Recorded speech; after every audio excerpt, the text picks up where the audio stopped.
एक संत थे, वृंदावन में रहा करते थे। श्रीमद् भागवत में बड़ी निष्ठा थी उनकी। उनका प्रतिदिन का नियम था कि वे रोज एक अध्याय का पाठ किया करते थे और राधा रानी जी को अर्पण करते थे। ऐसे करते करते उन्हें 55 वर्ष बीत गए, पर उनका एक दिन भी ऐसा नहीं गया जब राधा रानी जी को भागवत का अध्याय न सुनाया हो।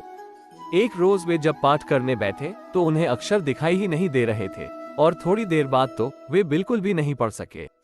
अब तो वे रोने लगे और कहने लगे, हे प्रभु, मैं इतने दिनों से पाठ कर रहा हूँ, फिर आपने आज ऐसा क्यों किया? अब मैं कैसे राधा रानी जी को पाठ सुनाऊंगा? रोते रोते उनका सारा दिन बीत गया। कुछ खाया पिया भी नहीं, क्योंकि पाठ करने का नियम था और जब तक नियम पूरा नहीं करते खाते पीते भी नहीं थे। आज नियम नहीं हुआ तो खाया पिया भी नहीं। तभी एक छोटा सा बालक आया और बोला, बाबा, आप क्यों रो रहे हो? क्या आपकी आंखें नहीं है इसलिए रो रहे हो? बाबा बोले, नहीं लाला, आंखों के लिए क्यों रोऊंगा?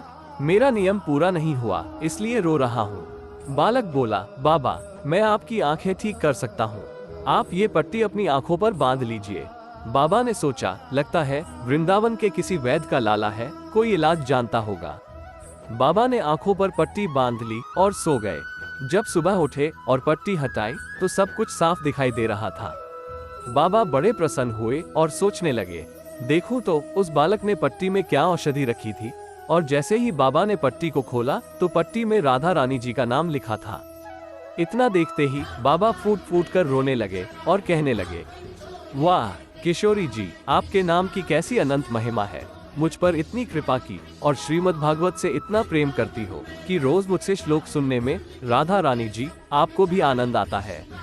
जय श्री राधे।